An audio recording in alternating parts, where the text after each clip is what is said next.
Welcome back to another Pokemon What If Wednesday, where every Wednesday morning we go through last week's investing and collecting questions, where your guys' questions will actually be featured in the video, and one person's question will help me make the thumbnail every single week. So please drop your questions down below for a chance to be in next week's video, and if I did comment you saying great question, I might use this and I didn't, please drop that same question again and put repeat question, get moved to the top.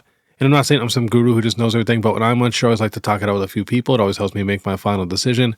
And I have been in the hobby since it started, and I've never left, so I've been here for a very long time.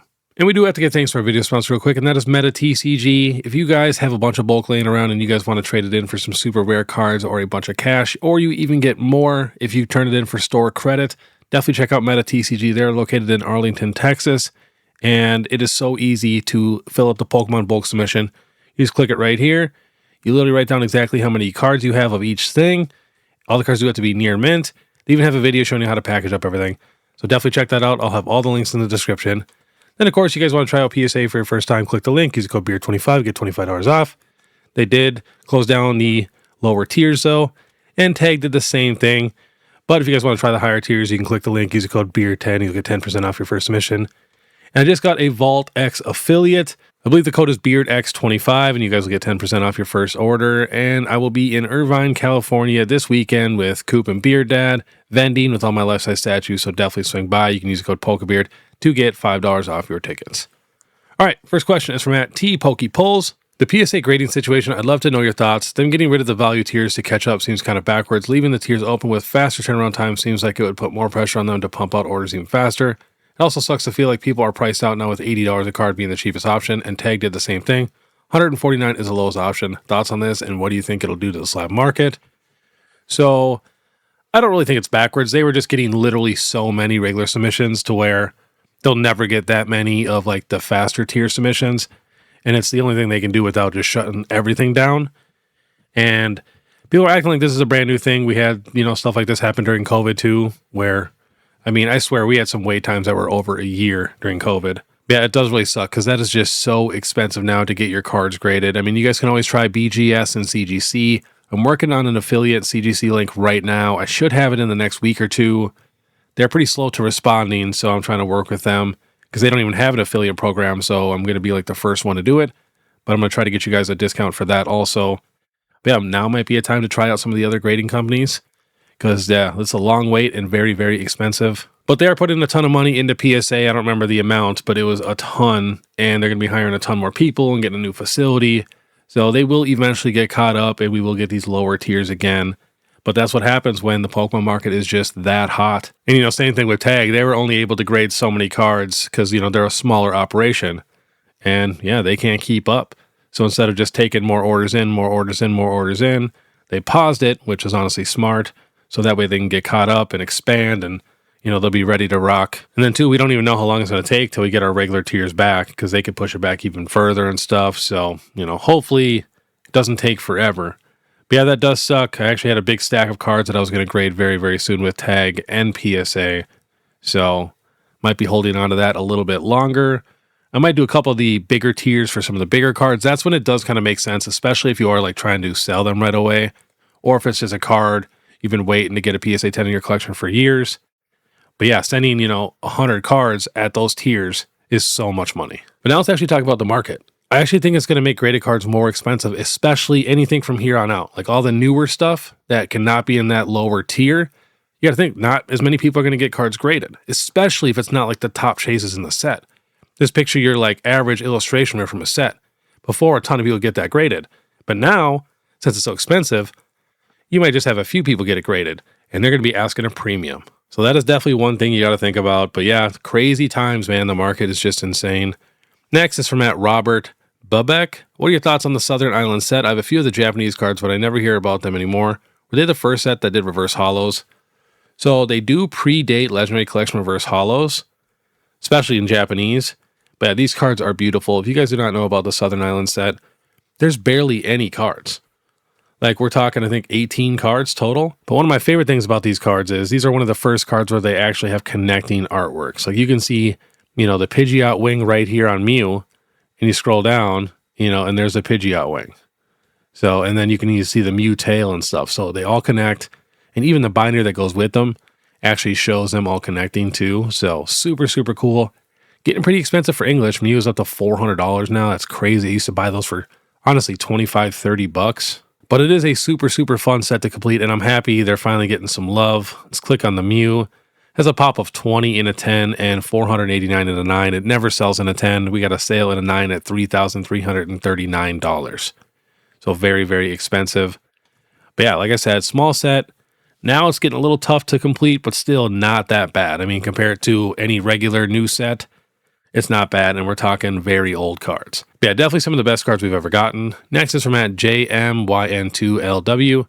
I have 8 Legendary Treasure Booster Packs. Should I try to sell them at the 300 to 350 range now, or open them and take my chances, or just hold tight another 10 years? Would likely reinvest in a sealed product if I do trade or sell them. All right, let's check that out. So we got the Legendary Treasures, Radiant Collection. I personally probably wouldn't open them. I mean, you can maybe open 1 or 2 to gamble and have some fun. At least with the Radiant Collection, you have a chance of getting some good stuff. But if you're someone who doesn't really like to have loose packs, which I know a lot of people do not like to have those because they're kind of hard to display and stuff like that, and they get damaged so easily, you could definitely sell a bunch of them and, reinvest into some Pokemon Center ETBs or some newer booster boxes or whatever it is. Maybe want to keep 1 or 2, but yeah, got plenty of options. Next is from @ShadowMan8308. Hey, Pokebeard, I have a Team Aqua's Kyogre that I feel might be able to get a 7, but may also have a chance of getting a 6. With the changes PSA has made, would you say it's still a good idea to try to grade or keep it raw? And if I grade, do you think I should grade with someone else? Thank you and keep up the amazing content. So let's check that out. So we got PSA 7 Kyogre sold for $650. We got a 5 at $360, 7 at $690. We got a 6 at $455, an 8 at $1,100. So honestly, not that big of a difference between a 5, 6, and a 7 from $360 to $650. And then if we check raw, let's see, near mint is $567. Lightly played is $543, $482, $392. And I'm going to guess you're going to put your card at lightly played. So honestly, not that big of a difference unless you do hit that 7. You're getting, an extra $300 to $250, but now it's going to cost you almost $100 to get it graded. So if you hit the 6, you're not really going to gain any value. But if you do hit the 7, you could get an extra $200. So it really just depends on if that $200 is worth it for you. Next is from @Enzo2113. Hello, Mr. Beard. I'm looking to invest in Pokemon Sealed, preferably sets that are out of print. What would you say is the best set to invest in without breaking the bank? Thank you in advance. So if you want something that's out of print and not that expensive, you don't have a ton of options, your best bet is just some regular old Sword and Shield ETBs. I mean, Chilling Reign, $128, $136. We got Astral Radiance at $144. Brilliant Stars at $165. I feel like it's still so underrated, and I think it'll easily be a $200 ETB soon. Even Silver Tempest at $173. I mean, not too bad, so that's probably what I would go with. Next is from @SuperPaw. Hi, Beard. It was nice meeting you in Seattle at Card Party 3. Quick question, which is a good reliable case, Zion or Dragon Scale for graded cards and singles? Honestly, I've tried tons of different cases. They're all pretty similar. You can honestly just get whatever one you think looks the coolest, but Zion is definitely like the most popular and like kind of the standard for the hobby. Next is from Daniel Brannon2471. Hey, Beard, something new in the hobby I don't think I've heard you comment on yet. What are your thoughts on card restoration? Seems like it's happening more and more. Is that something you think will end up devaluing cards or slabs in the future? Do you think it's fair game as long as they aren't altering the cards? Where do you draw the line? Putting a card under a stack of books to straighten it out feels a lot different than the polish and humidifying and everything. Just always feels a little like a used car salesman turning back the odometer to me. I'd love to hear your thoughts. See, I am not a fan of that stuff really at all, and I really hope the grading card companies get better and better at being able to spot stuff when it is, actually restored and they use polish and stuff like that. The most I will ever do is if I get like an actual dirty card, I'll just clean the dirt off or like some stains or whatever it is on the card.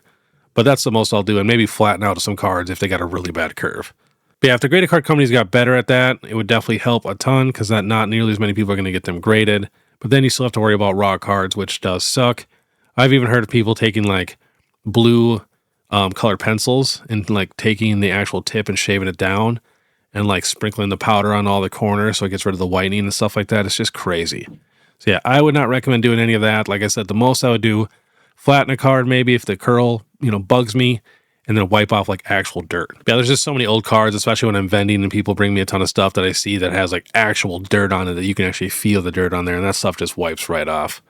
But yeah, it does suck, especially, if you pay a lot of money for a card and you think it's like this certain grade or this certain quality, and it ends up being, restored especially, you know, if it's done in like a weird way. I've even heard of people taking like permanent markers and coloring the whitening in, and it's just craziness. All right, next is from TCG Heroes. What Mega Evolution besides Rayquaza do you think will be getting cards this block? I'm anticipating that Mega Raichu X and Y and Mega Lucario Z are going to get something sick.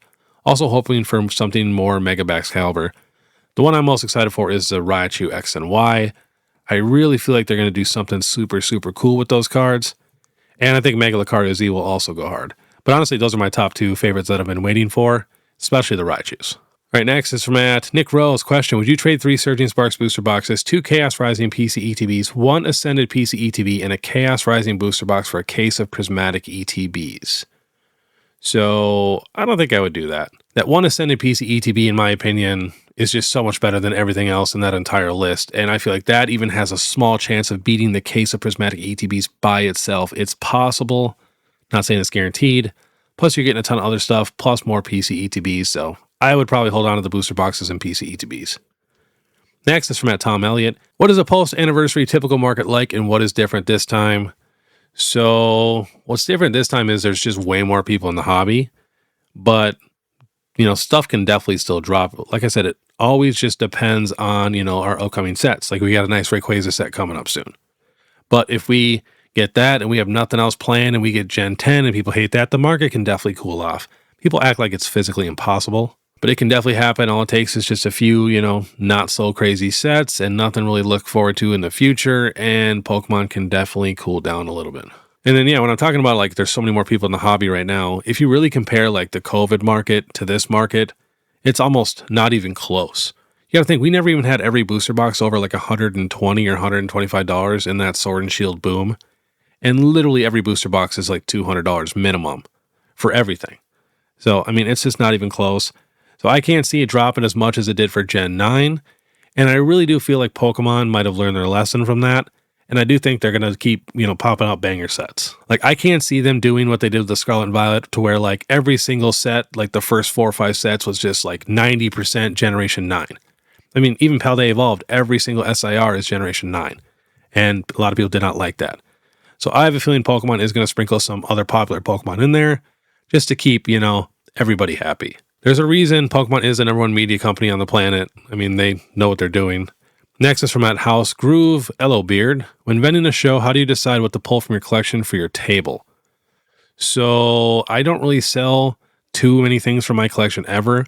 The only thing I would ever sell is like, you know, when I get a ton of those promos, because I like to stock up on those. That's about it. Or if I have a card that's like, let's say, lightly played, and I eventually wanted a near mint, I'll sell it in lightly played and use that money and put it towards a near mint copy. But otherwise, I try to never sell anything from my collection. I get if you're just starting out, you might have to do that, which is totally understandable. You can always buy it back in the future. But yeah, from now on, I don't really sell anything from my collection ever, and I'm always just trying to get stuff from my collection when I'm vending. And if you do have to sell stuff from your collection, just try to sell doubles. That's why I love doubles and triples, because if I have one card, I will literally never, ever sell it. All right, next question is from Nathan Limey. What are your thoughts on the Korean Pokemon card market? So I don't really mess with it too much. I know it's very affordable. I'm surprised more people don't buy it, especially everybody always says they don't care about the language. They only care about the art. But then they'll buy Japanese cards when Korean cards are even cheaper than Japanese cards most of the time. But I don't mess with it. If I were to do a different language, it would definitely be Japanese or, you know, the Chinese exclusives, which I do because I'm obsessed with those. And my reason being, you know, I know a lot of people out there say that they'll never sell their cards. They're going to keep them forever. You know, even though they've been in the hobby for a year or two, it's like, I'm telling you, a few years from now, you might not care about Pokemon at all. Or if you do still care about Pokemon and you keep these cards forever, eventually you're going to pass away. Your cards are going to go to someone else, and then they might have to sell them. Your kid might have to sell them, or whatever it is. And Korean cards take forever to sell. I had a couple pretty popular Korean cards that took over a year to sell. And I don't just vend in the same town every time. I'm literally all over the US. It's always new people seeing my stuff, and it just took forever for them to move. So that's my thought process on it. All right, next is from Chris Quick. Hey Beard, I know your rule, never trade sealed for raw cards. However, I wanted to get your take on selling Pokemon Center ETBs of Journey Together, Black Bolt and White Flare, Twilight and Stellar Crown to fund getting raw Shadowless base at holo cards in near mint condition, or any other vintage cards you might recommend that are undervalued. I'm a first gen guy, so there's something about the vintage chase that's interesting me more than opening for modern chases. And it says, I'll still have PC ETBs of Prismatic, Destin, and a few others. So I don't like that you're trading all your PC ETBs. I mean, not all of them, but a bunch of your PC ETBs for raw cards. I mean, I wish they were regular ETBs, But I mean, Journey Together is not bad. Twilight Stellar is not bad. You might want to keep Black Bolt and White Flare. I feel like some crazy stuff could happen with those two sets. But, I mean, if you did have to get rid of them, not the end of the world. Because what really matters is getting the stuff you really like. And if that's the stuff you really like, the Shadowless base set, which I'm a massive fan of, then definitely go for it. Especially since you do have the better sets still in Pokemon Center ETBs. And I'm sure you got them at MSRP, so you're taking some gains. Not bad. And last on the list is Poly FPL. If you could invest in only one thing, would you put everything into single cards or sealed products? So if we're talking purely investing, sealed products is a little bit easier because you don't really have to think about it too much. As long as you're getting a pretty solid product at a good price, like MSRP or anything like that. I know easier said than done, but that's just super easy. But when we're talking about cards, there's a lot more variables when it comes to cards. And, cards always go up and down, up and down. It doesn't matter how popular the card is. It will come down a lot more than sealed products will. But there's always going to be like a handful of cards that destroy all sealed products. Like the Poncho cards. Those cards basically beat every single sealed product. Those used to be super, super cheap. Stuff like that. So that's why I don't like to just invest into one thing. You do the majority of sealed products and get a few cards that you think have really good chances here and there. Or vice versa. But I just like sealed because you don't really have to think about it. Get it for that good price. Throw it in the closet. It's done. But with graded cards, you definitely have to put a little bit more work in, try to find clean copies, because then too, you could just make money buying a clean copy and just getting it graded and it just gets a 10, So there's a lot of room, for profit when it comes to cards. But some people hold on to cards too long and then they crash. When sealed products, they don't really crash the same as cards do. But all right, that was today's Pokemon What If Wednesday. If you guys like this content, want to stay ahead of the market, please make sure you subscribe, hit that notification bell, leave a like and comment. If you guys want to support more, check out my Instagram, TikTok, Facebook, YouTube membership, all that. You guys know what to do. You guys are the absolute best. But all right, I want you guys to have a great day. And if you guys want to watch my newest vending video, you can click the one above. Otherwise, I have an entire little playlist full of all my other vending videos if you guys want to check those out. All right, we'll see you next time.